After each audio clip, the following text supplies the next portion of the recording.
un CEO, una caja de conciertos y un avión privado. Así empezó la fuga más impresionante del mundo corporativo. Es una tarde lluviosa, 2 días antes del año nuevo en 2020. 2 hombres cargan cajas pesadas de equipo de concierto, de esas que se usan en las giras para transportar amplificadores e instrumentos musicales. Ellos esperan en la sala de abordaje, listos para abordar un jet privado con rumbo a Turquía. Tendrán que pasar el control de seguridad y ahí todo puede colapsar. Los guardias les revisan las mochilas personales, pero no las cajas de música. Son demasiado grandes para entrar en los sensores de rayos X, así que las dejan pasar asumiendo que están llenas de instrumentos. Pero si hubieran abierto estas cajas, no habrían encontrado cables ni amplificadores. Habrían encontrado a uno de los hombres más porosos del mundo corporativo, el extranjero más reconocible de Japón. Estamos hablando de Carlos Ghosn, quien había sido al mismo tiempo CEO de Nissan y CEO de Renault. El hombre que salvó a la automotriz japonesa de la bancarrota y fue aclamado como héroe nacional, pero ese mismo hombre ahora estaba acusado de fraude y esperaba un juicio en Japón. En sus palabras y en su filosofía, la persecución era injusta. Esta es la historia de un personaje controvertido, amado por unos, odiado y literalmente perseguido por otros. Un líder que, hasta hoy, no ha sido juzgado formalmente y por eso nadie puede decir con certeza si merece la cárcel o no. Lo que sí es seguro, Carlos Ghosn es un caso tan extraordinario que merece ser contado y analizado. Yo soy Humberto Herrera, experto en manejo de crisis, y esto es Aléjate del 97%. El podcast donde te cuento las historias reales de cómo los personajes más influyentes de la humanidad enfrentaron sus peores momentos y cómo esas decisiones bajo presión fueron lo que les permitió cambiar la historia. Antes de conquistar la industria automotriz y desafiar a gobiernos, Carlos Ghosn ya cargaba con un legado complejo. Él nació en Brasil en el año de 1954, a un costado del Amazonas, pero creció en Líbano, país de donde eran sus padres. Su adolescencia estuvo marcada por un padre envuelto en un escándalo. George Ghosn fue arrestado y sentenciado por su participación en el asesinato de un sacerdote, en un caso que involucraba contrabando de diamantes y de divisas. Y aunque siempre negó haber jalado el gatillo del crimen, fue condenado a 15 años de trabajos forzados. Carlos rara vez hablaba de su padre, pero crecer entre secretos, acusaciones y ausencias muy probablemente dejó una huella en su persona. A pesar de la sombra que rodeaba a su padre, Carlos y su madre lograron llevar una vida relativamente estable en Líbano. Asistió a una escuela jesuita privada, donde pronto destacó como un alumno brillante, pero inquieto. Carlos era alguien súper acelerado y súper frontal. Su rebeldía no tardó en manifestarse. Fue suspendido por pintar en los muros del colegio una frase que decía: "Abajo los viejos". Era más que una travesura. Ya se dibujaba ahí el liderazgo que lo acompañaría toda su vida. Ghosn no era un chico solitario. A donde iba, otros lo seguían. Él tenía una capacidad extraordinaria de venderte ideas y sueños y crear un equipo y una comunidad, una causa. Su camino eventualmente lo lleva a París. Él hablaba 4 idiomas. Se graduó eventualmente como ingeniero y no pasó mucho tiempo para que la empresa Michelin, el fabricante de autos y de la controvertida lista de restaurantes, lo contratara. Con solo 30 años fue enviado a Sudamérica con una misión clara: arreglar las operaciones de Michelin en Brasil. El diagnóstico había culpado a través de los años a la inflación, pero Ghosn no creía en excusas que dependían de factores externos. Donde otros veían crisis, él vio estructuras rotas y decidió repararlas desde adentro. Identificó fallas de comunicación y ahí aplicó una de sus máximas en términos de estrategia: abrazar la diversidad como ventaja competitiva, al mismo tiempo que él siempre entendió algo que es parte de mi filosofía de vida. Las más grandes oportunidades tienden a estar dentro de los grandes problemas. Él conectó ingenieros franceses con los gerentes brasileños, derribó barreras entre áreas y así, en menos de 2 años, las operaciones se volvieron rentables. Su éxito lo catapultó rapidísimo para volverse el COO, Chief Operating Officer, de Michelin en Norteamérica. Pero para 1996, el puesto ya le quedaba chico. Había probado su poder de transformar empresas, pero quería más. Y es en esta época que se le acerca otra empresa, en este caso el fabricante francés de autos Renault, y le hace una oferta laboral. Él ya en el mercado se corría este rumor de que existía este personaje que era un especialista en reestructuras y entonces querían tener ese perfil dentro de la organización. Y él, poco a poco, se empezó a convertir en una celebridad empresarial. Ahora, dentro de Renault, Ghosn empieza a ocupar el centro de gravedad de la empresa. Estuvo a cargo de la división de compras, eventualmente pasa a supervisar la de ingeniería, fabricación, operación de motores. Todos los engranes que hacen que una compañía automotriz se convierta en un negocio rentable. Recordemos las palabras de Beto Sicupira, para los que no han escuchado el episodio de este podcast sobre Jorge Paulo Lemann, este gran especialista en M&A, posiblemente el mejor que existe en el mundo. El socio de Jorge Paulo Lemann, Beto Sicupira, tiene una frase que me parece maravillosa: los gastos son como las uñas, siempre hay que cortarlos.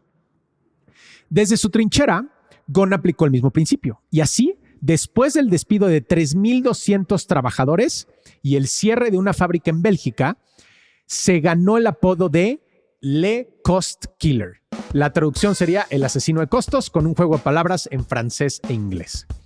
Fueron sus reestructuras radicales las que ayudaron a Renault a finales del milenio a poco convertirse en una empresa mucho mejor estructurada y más rentable. Pero su máximo desafío estaba apenas por comenzar. Otro competidor se encontraba en una crisis que parecía no tener salida. El año era 1999 y Nissan estaba al borde de la bancarrota. Tenían una deuda de $20,000 millones. Tan solo 3 de sus 46 modelos de auto en venta generaban ganancias. Sus fábricas funcionaban aproximadamente a un 50% de la capacidad instalada y habían perdido dinero durante 6 de los últimos 7 años. Así se ven décadas como resultado de una negligencia administrativa y de lo que Jorge Paulo Lemann le llama a todas estas empresas mal manejadas, ineficientes, no meritocráticas. Renault eventualmente se acerca a Nissan para realizar una misión kamikaze extrañísima: salvar a esta empresa japonesa. Un periodista en aquel momento, en un medio de comunicación, dijo: sería lo mismo que la idea de que Renault metiera su dinero en Nissan era lo mismo que meter $5,000 millones en un submarino y dejar que se hundiera. Pero aún así, Renault compró el 36.9% de las acciones de Nissan, una inyección de capital que era vital para la empresa. Ya olvídate de que se volviera altamente rentable. Ese dinero era necesario para sobrevivir. Aquí entra de nuevo en escena Le Cost Killer, Carlos Ghosn. Él es enviado a Japón iniciando el nuevo milenio, acompañado de 17 directivos de Renault. Él los despliega por toda la empresa como si fuera un campo de batalla y empiezan a desafiar todas estas estructuras preestablecidas de la época de los dinosaurios. Por supuesto que el nuevo CEO no hablaba ni una gota de japonés y por eso su primera decisión fue impactante y controvertida. El inglés y no el japonés sería el idioma oficial a partir de ese momento en Nissan. La transformación de Nissan comenzó con una promesa. Le llamaron el Nissan Revival Plan.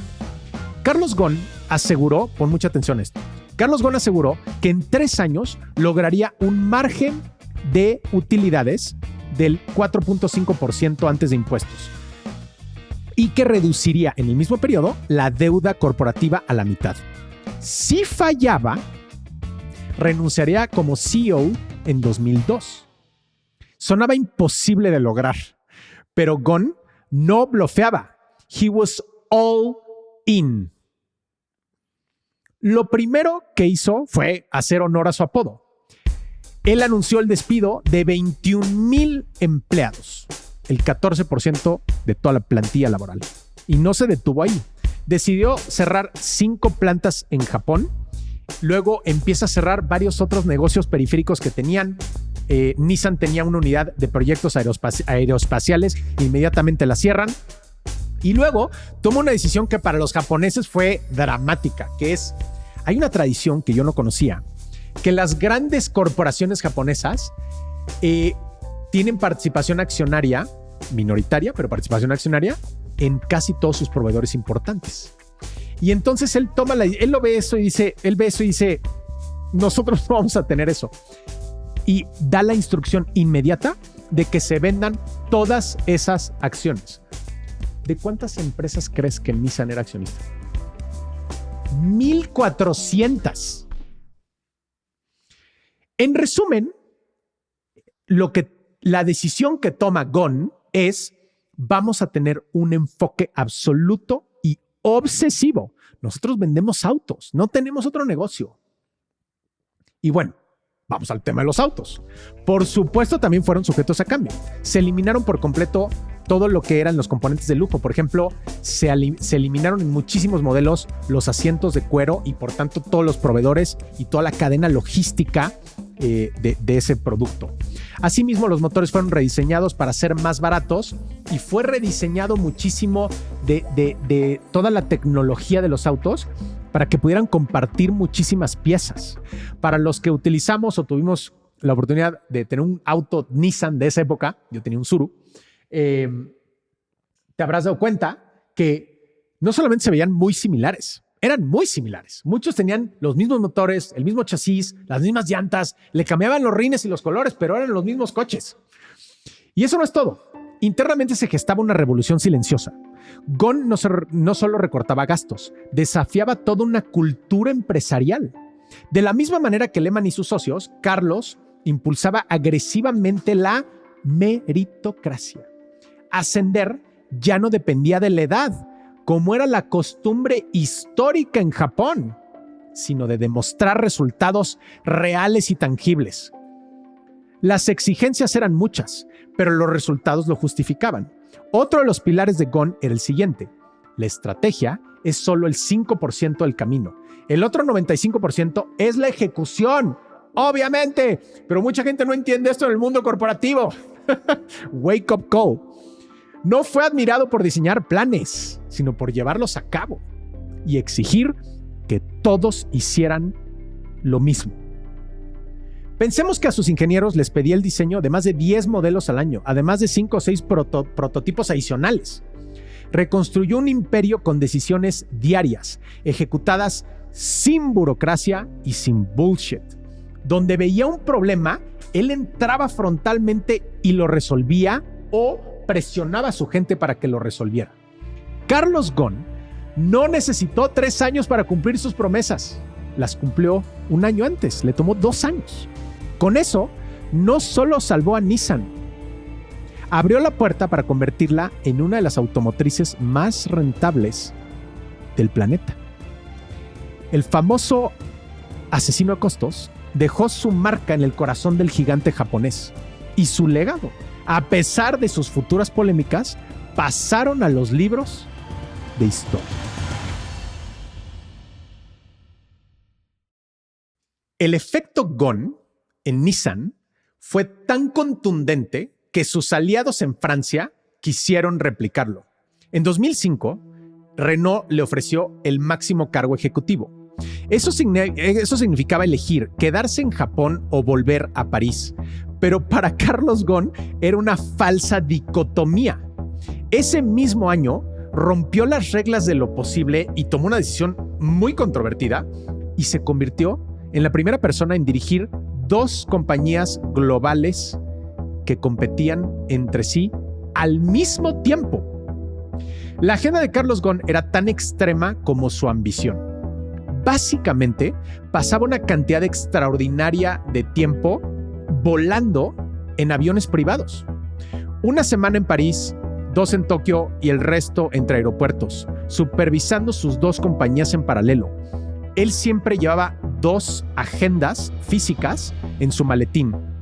Y escuchen esto, solo respondía a llamados cuando eran urgentes.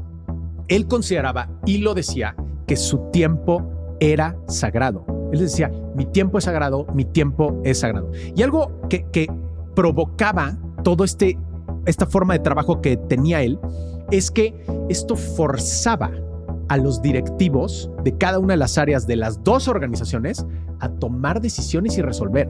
Fíjate qué interesante. Esto era lo opuesto del micromanagement.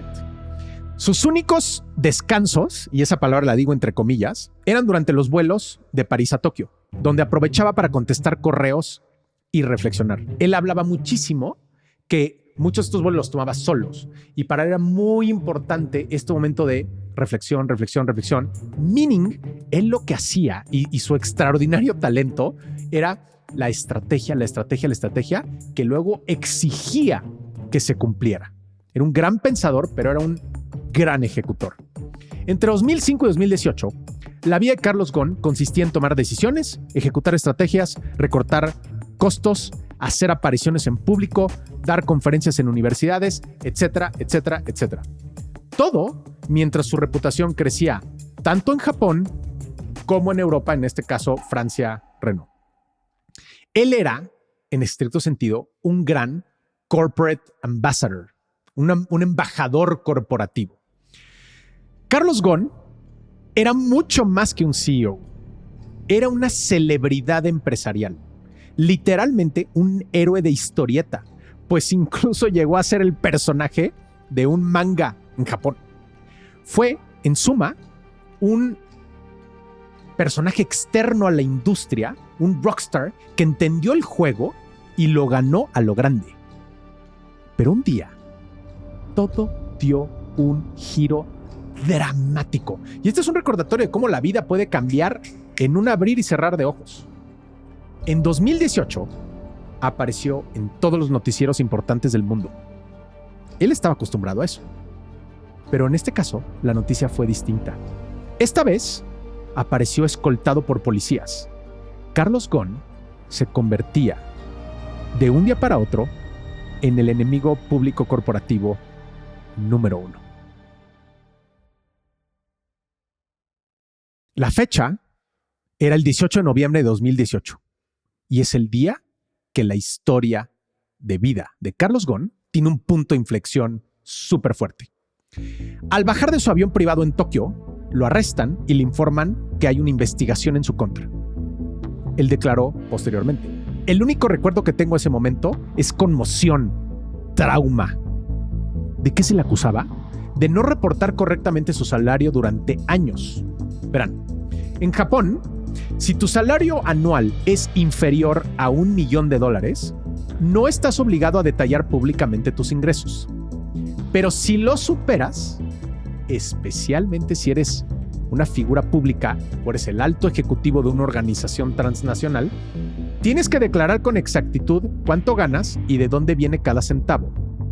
Según los fiscales japoneses, Ghosn reportó ingresos por apenas $2 millones anuales, cuando en realidad estaba ganando cerca de $80 millones al año.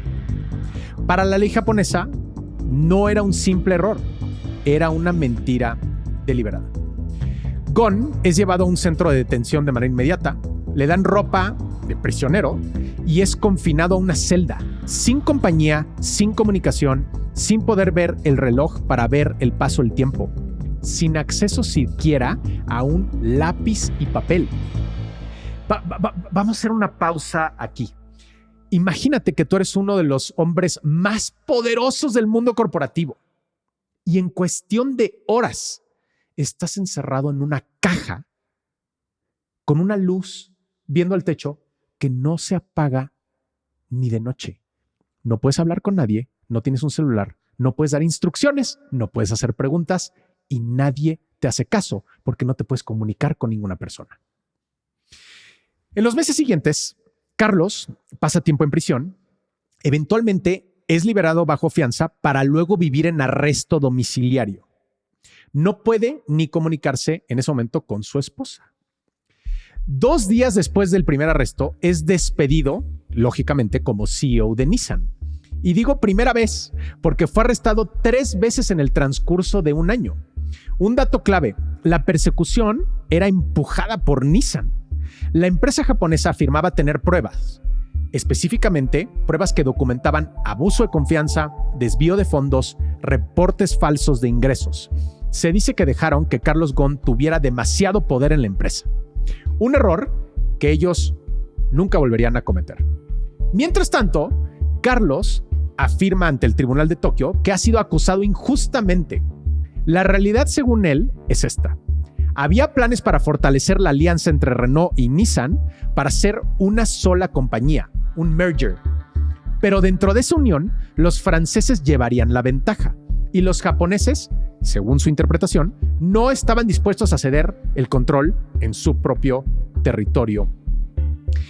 Es en el mismo momento de la historia en donde Renault toma en una junta de consejo la decisión inmediata de removerlo también como su CEO, y creo que es algo lógico que cualquier corporación apegada a compliance tiene que hacer. Y luego empiezan a surgir en los medios toda una serie de historias que hablaban del estilo de vida financiado por las empresas, que era sumamente controvertido, ¿no? Hablaban de varias fiestas en donde se rentó el Palacio de Versalles con chefs Michelin y champán y etcétera, etcétera, etcétera. Y curiosamente, la fecha de la celebración coincidió con el 9 de marzo, el mero día de su cumpleaños. Entonces, cuando estas historias salen a la luz, la credibilidad se ve afectada. Y aquí, como un tema de crisis, que a mí es un tema que a mí me apasiona muchísimo, es como funcionario de una organización, no importa el nivel que tengas, no pagues nunca cosas personales con fondos que no son tuyos. Parece que si en algún momento crees erróneamente que estás ganando algo, es un error. Pero bueno, en fin, el punto central es que Carlos Ghosn fue durante muchos años el poster child, el emblema del ejecutivo global, ultra exitoso, que generaba resultados sumamente robustos. Viajaba sin fronteras, hablaba varios idiomas, cerraba tratos en todos los continentes. Cada vez que aterrizaba en un país distinto, los presidentes de los países lo invitaban a cenar. Todo el mundo quería estar en su entourage. Y en un momento, su vida cambia de ser este gran personaje de referencia a convertirse en un prisionero en una celda dentro de un país donde no hablaba el idioma, no entendía el sistema judicial y no sabía qué le deparaba el destino. El año es 2020, abril de 2020. Y esa fecha marcaría el inicio del juicio contra Carlos Ghosn. Para entonces, aún no se había declarado culpable de ningún delito que justificara la cárcel. Y él, hasta el día de hoy, niega haber cometido un ilícito. Según su versión, todo fue una conspiración de ejecutivos dentro de Nissan que temían el poder que él había acumulado. Pero en ese momento, lo esencial no era necesariamente limpiar su nombre o su reputación, sino garantizar su libertad. En una crisis, siempre es más importante, evidentemente, pero no todo el mundo lo entiende, siempre es más importante la estrategia jurídica que la estrategia de comunicación, ¿no? Y aunque aseguraba que no tenía nada que ocultar, Ghosn estaba convencido de que jamás recibiría un juicio justo en suelo japonés. Aquí hay que hacer una aclaración muy, muy, muy importante. Ahí tengo un dato muy, muy curioso. En Japón, El 99% de las personas que son imputadas con un cargo criminal terminan con una sentencia que involucra prisión. En México es menos del 1%. Entonces, él conocía esa estadística y es cuando empieza lo que para mí es la parte más emocionante de la historia. Otoño de 2019. Carlos Ghosn vivía en una circunstancia muy extraña. Por una parte, estaba esperando el juicio, del cual él estaba absolutamente seguro que sería declarado culpable de una manera, desde su percepción, injusta.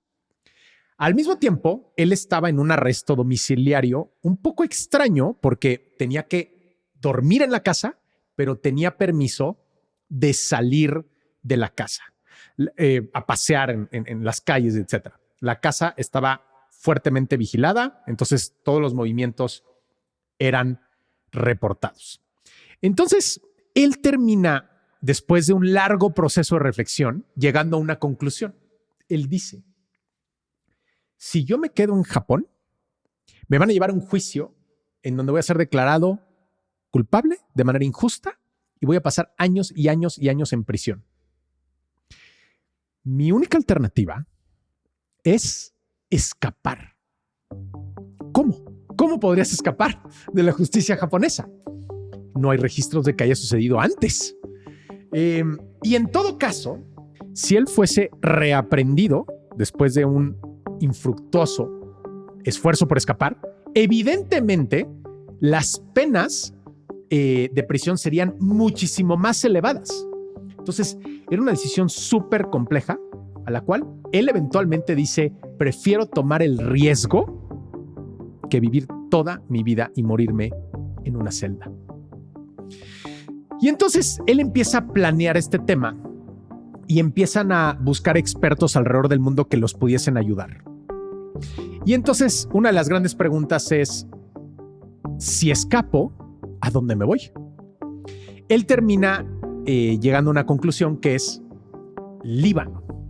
¿Por qué Líbano? Porque Líbano no tiene tratado de extradición para sus ciudadanos. Así que sería casi imposible que lo regresaran a Japón en caso de que existiese una orden de aprehensión tipo Interpol en muchos países. Meses antes del dichoso escape, Ghosn sabía que necesitaba algo más que puramente voluntad. Necesitaba un gran equipo de profesionales.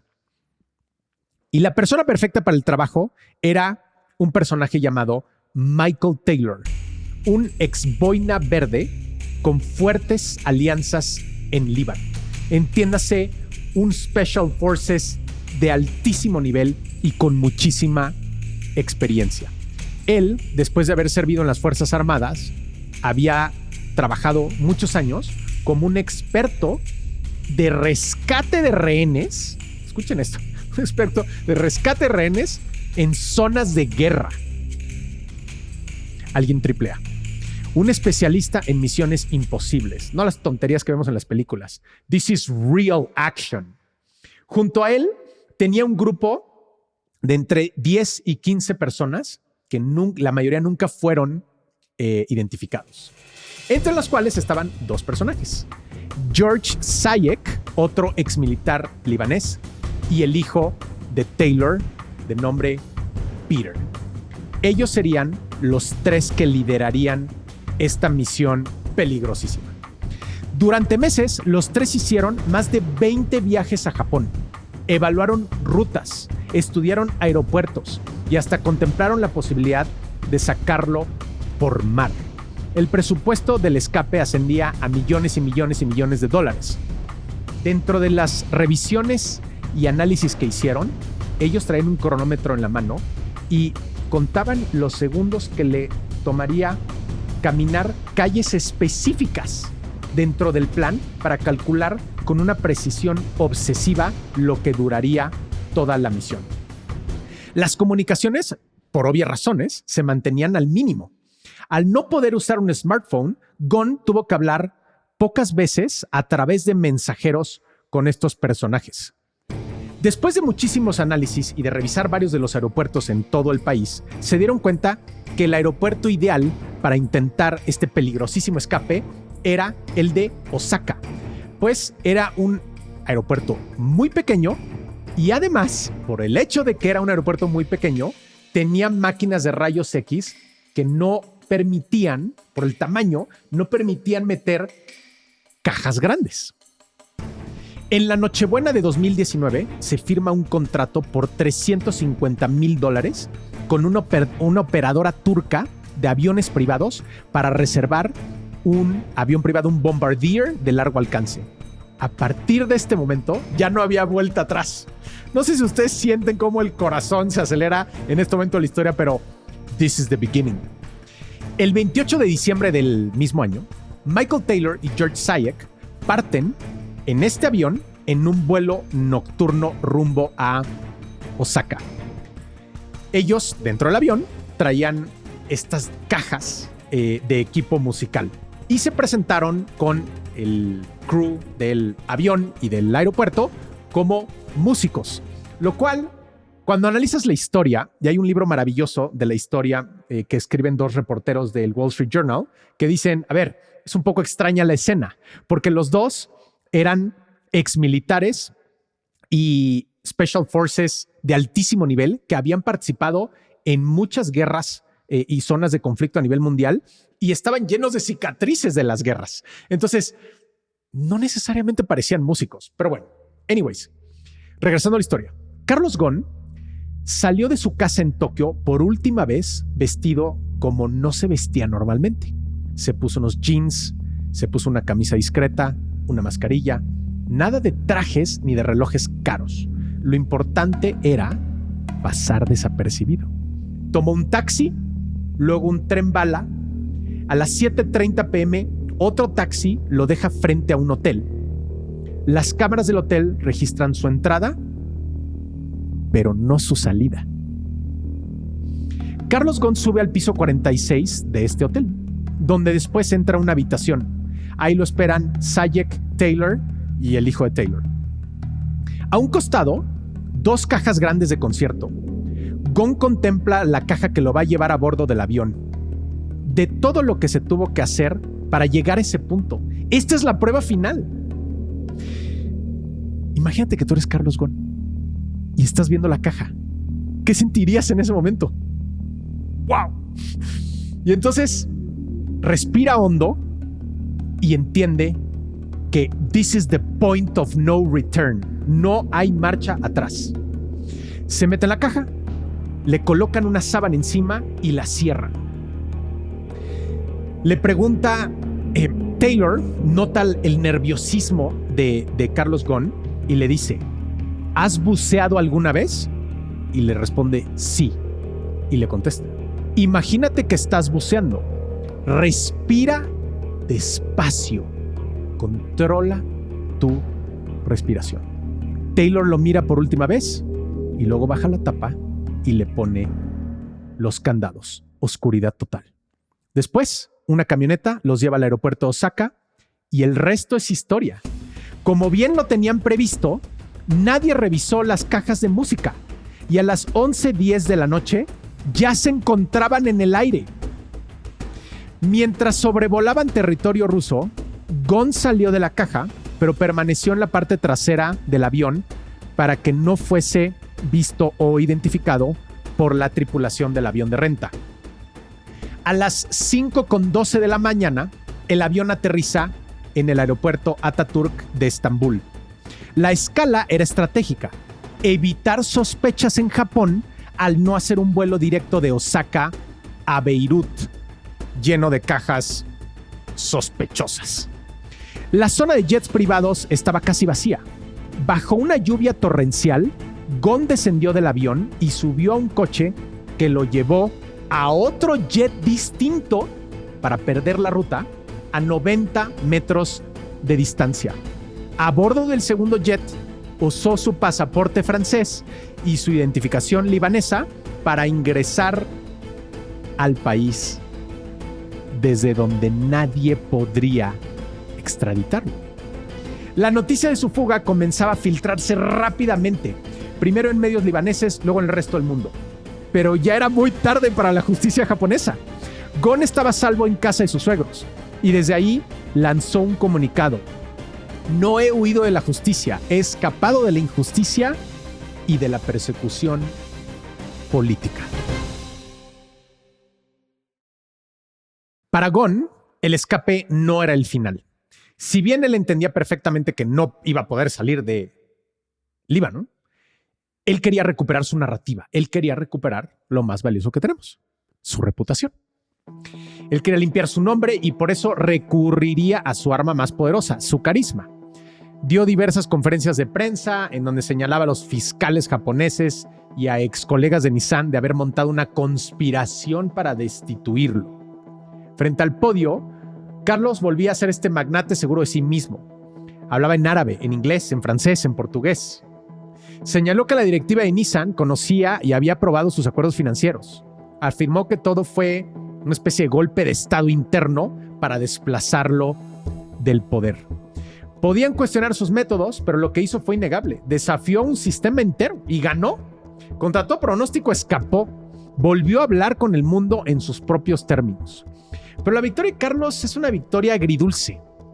Escapó del país que lo acusaba, pero no recuperó su libertad. Aunque se refugió en la tierra que lo vio crecer, quedó atrapado en un nuevo límite. Él, al día de hoy, estamos grabando este podcast en 2025, él no puede salir de Líbano.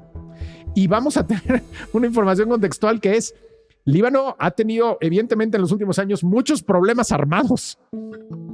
Hoy Carlos Gon imparte seminarios sobre manejo de crisis en una universidad libanesa y administra un viñedo de su propiedad. Vive en una mansión en Beirut con su esposa, una propiedad que, irónicamente, y esto habla de la personalidad de Carlos, pertenece a Nissan. Los fines de semana navega en un yate que también es propiedad de Nissan y que los japoneses hasta ahora no han podido recuperar, tampoco han podido recuperar la posesión de la casa. Desde fuera parece una vida cómoda, pero su mundo tiene fronteras claras. No puede salir del país sin arriesgarse a ser arrestado inmediatamente en otro lugar. Asegura que hasta el día de hoy, ciudadanos japoneses alquilan casas cerca de la suya, probablemente para espiarlo. Su mundo se redujo a las fronteras del país en donde creció. Y todo indica que será así hasta probablemente el final de sus días, pues es muy poco probable que la justicia japonesa deseche estos cargos y sobre todo sin tener un acuerdo de cooperación o algo de ese estilo. Hay muchas lecciones de esta historia, pero a mí me gusta elegir una. Y creo que la lección que yo me llevo es el de la prudencia. ¿Qué tanto es mucho? El que nunca tiene suficiente nunca será rico ni exitoso. ¿Qué hubiera pasado si hubiera mantenido un perfil un poco más bajo? Más en el estilo de este gran empresario Jorge Paulo Lemann, gran inversionista Jorge Paulo Lemann, y muchísimos otros que mantienen un estilo más discreto. ¿Qué hubiera pasado si en vez de haber insistido en ser el CEO de dos organizaciones que competían una contra la otra, hubiera tomado una de ellas y hubiera brillado estrepitosamente en esa y hubiera terminado eventualmente su contrato y se hubiera retirado en algún lugar maravilloso, en algunas playas europeas, en donde pueda ir a todos los restaurantes? El verdadero éxito, desde mi percepción de vida, es vivir la vida en tus términos. Esto me recuerda a una frase de Naval Ravikant, que dice: ¿qué es la inteligencia? La capacidad de vivir la vida que quieres, la vida que sueñas. Entonces, no sé, creo que la prudencia es la lección que yo me llevo de esta gran historia. Gracias por haberme escuchado. Mándale este episodio a tus amigos, a gente que respetes, con las que puedas debatir sobre esta historia súper interesante, súper controvertida. Yo soy Humberto Herrera. Esto fue Aléjate del 97% y nos vemos en el siguiente capítulo de mi podcast.